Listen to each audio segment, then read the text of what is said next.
How's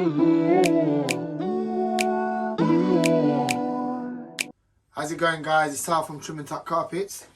Today I want to do a video on my Roberts loop pile cutter, and it's not just for loop piles, it's for any type of carpets.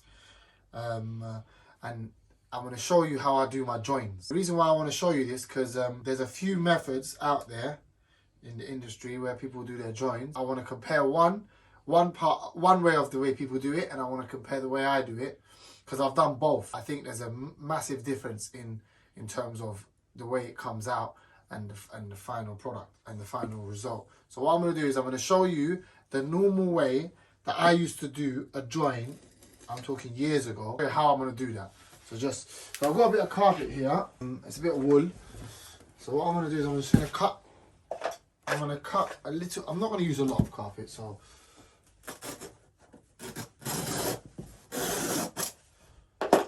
I've got a bit of carpet here, and the pile is running towards me. So I'm going to flip it and make it run towards the camera. So let's just say, for argument's sake, let's cut this a bit jagged, so it's fair. Yeah. So now, for two carpets, yeah, that need to get seamed up. I have a roll finder. You can use any type of roll finder. It can be a screwdriver. Use an awl. You can use many things. Anything with a point on it. So generally, what you want to do is you want to put it under tension with a couple awls. But I don't want to do that because I don't want to damage the floor underneath. So we'll just work with what we've got. I'm going to show you how I used to do it. Yeah. So how I used to do it was like this. This is how I used to do it. So I'll turn this. Yeah.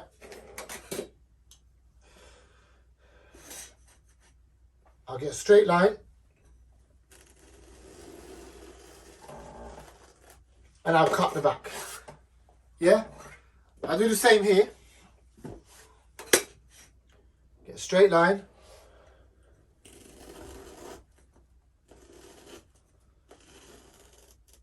And cut the back. When I turn it round, make sure the pile's going in a straight wave, I would butt it up. Now, I'm going to use a bit of spray glue, just for demonstration purposes. I don't want to start bringing out the iron, and just so there's a bit of tack. So, this is exactly how I used to do my seams, apart from the spray glue part. And as you can see,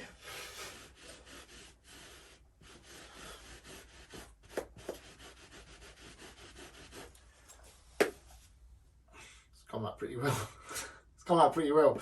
But you can see it. I don't know if you can see it in the camera, but you can see it. There is a faint line now. Now, that's the way I used to do it. Now, what you can see here is you've got a lot of loose fibers that have been cut. That's the result of cutting from the back. Now, the way I do it now is I'll find a roll.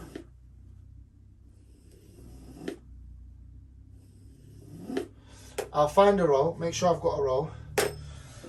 I'll get my loop pile cutter. Now, this loop pile cutter is from Roberts. It's a Roberts loop pile cutter. And the way that this is designed is it's got two slots for the blades. Yeah. So I'm going to bring the camera closer and I'll show you what I mean. So this goes in here. Yeah. Generally, that's for the blades. So we take the screw out, and the blades slot out. Now you can see that there's two blades. You can see that there's two blades. Yeah, so we get rid of them. Get some new blades.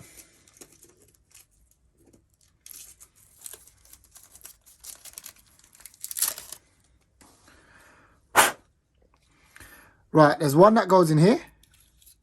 Yeah, that's called the left blade, depending on where you're holding it. That's called the left blade. And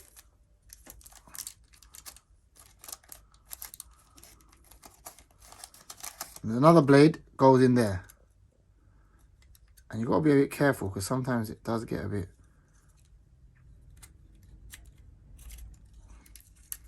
And that's called the right blade. So you've got a left blade and you've got a right blade. So you can see left, right, left, right.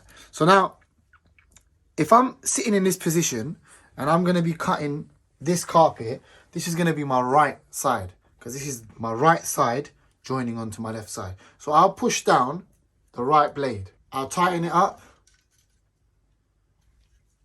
and then you've got your right side to cut the right side of the carpet. Now this little lever here,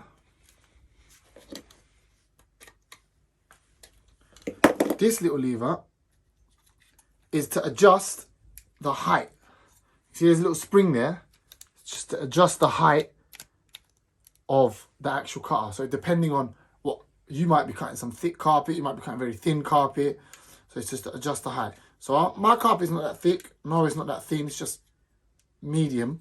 A medium height carpet, I would say. I've got my right blade there, my right side there, my left side is tucked away. Yeah. So what I'm going to do now is I'm going to cut my right side. Now, I don't know if you've noticed, but when I cut it from the back, there was a lot of fibers. You see all of this stuff? You see all of this stuff? This salt-based stuff? Yeah? That was from cutting from the back. Now, as I've cut from the front and opened up the pile, so as if you're opening up your hair, you know, you're parting your hair, that's exactly what I'm doing with the carpet. So, where is it? So, this is where it is. So, as you can see, this is the other one. Yeah, you can see there's a lot of loose ends that have been cut through. Can you see? Yeah. Whereas this one, there's absolutely nothing. And the reason behind that is because I've cut the backing only. And how I've done that, and the way I've executed that, is a simple method of opening up the pile. Open up the pile, push the pile left, right, and then bring your loop pile cutter with the right side of the blade. Now, let's just say I used the left side of the blade. So I'm going to bring the left down now, yeah? I'm going to bring the left down. And it will be this, yeah? So I'm going to bring the left side now, and I'll show you the difference.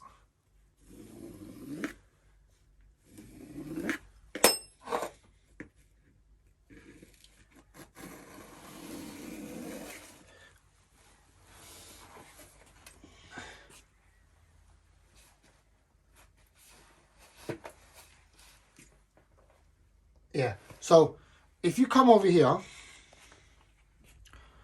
I'm going to show you this. So we can see that the actual backing of the carpet is approximately 1/2 mil toward this way. And then the fibers are more protruding out. Yeah, that's because I've used the right side of the blade. So the blade is closer to the backing and it's cutting more of the backing rather than the pile. Now, if you use the wrong side of the blade, what's going to happen is you're going to get this. So you can see the backing is more towards the left and the pile is more towards the right. So when if you use the wrong side blades, what's going to happen is when you butt it up, you're going to have the two backings touching, but the fibers more like 1 mil away. So you will have a line. Do you understand? You have a line. So you don't want that. Back to the original piece. We've cut it with the right side of the blade, as in the correct side, as in the right hand side of the blade. And the backing is more in. And in the real world, what you do is you'll seam seal here. I'm not going to do it now. You'll seam seal this. And then you move on to your other side. Yeah. And I would use the left side. Yeah. But just so you can get a better understanding, let me use the right side, as in the wrong side. Because the right side should only be for the right side of the joint, not the left side of the joint. But what I'm going to do is I'm going to use the right side for the left side of the joint. I hope you lot are following me, you know that. Walida, you following me? So I'm going to use the wrong side of the blade, yeah?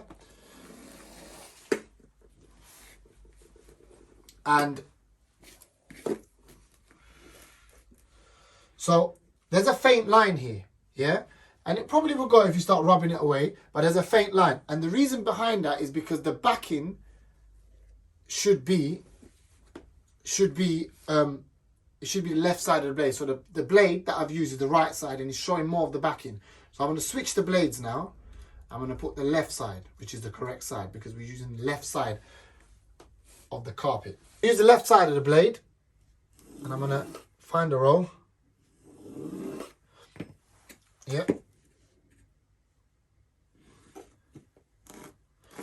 Generally, you know when you've got a good cut, you can feel it. You can actually feel it. So I've cut them both sides. None of the fibers have been cut. I'm going to put a bit of spray glue just to hold the joint in place.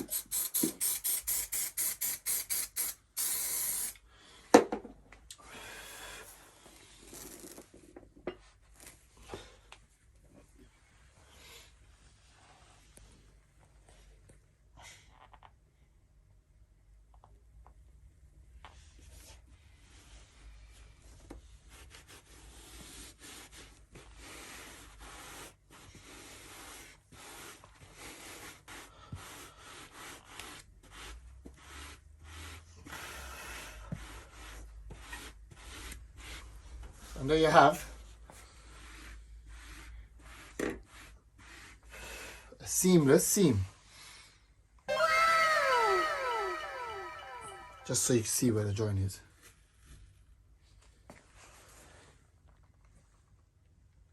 And that is why, scrap the idea of cutting from the back. Don't work on all carpets.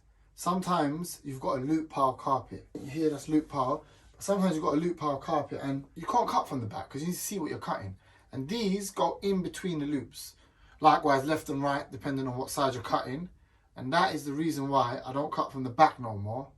And I cut from the front. And this is what I use to cut my stairs. So when I'm cutting my stairs, I will, if I'm cutting like the right side of my stairs, I'll use the right blade. Just so I have more backing exposed on the stairs.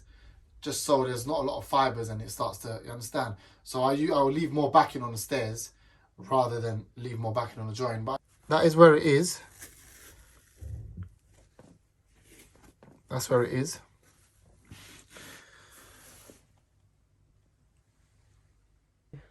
That's it, guys. What I'm going to do now is I'm going to sit back and sew a bull nose because I just got an urge for it. And I might, you know what, I might show you pictures if it comes out well. I'll put a little picture at the end. I'm going to use the same carpet. Comment down below if you've got this tool, if you use this tool, or if you've got another method.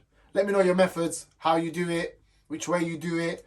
Have you used this and then thought, you know what, I don't like this. Gone back to your original way of doing it. Interact, let me know what you use, what you do. And yeah, I might learn something from you.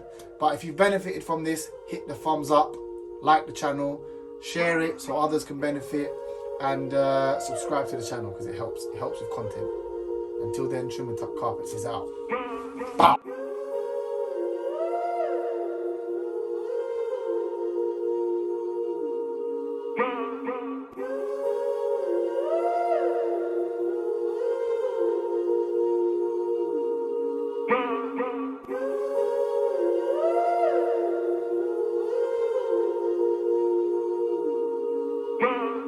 Mm-hmm.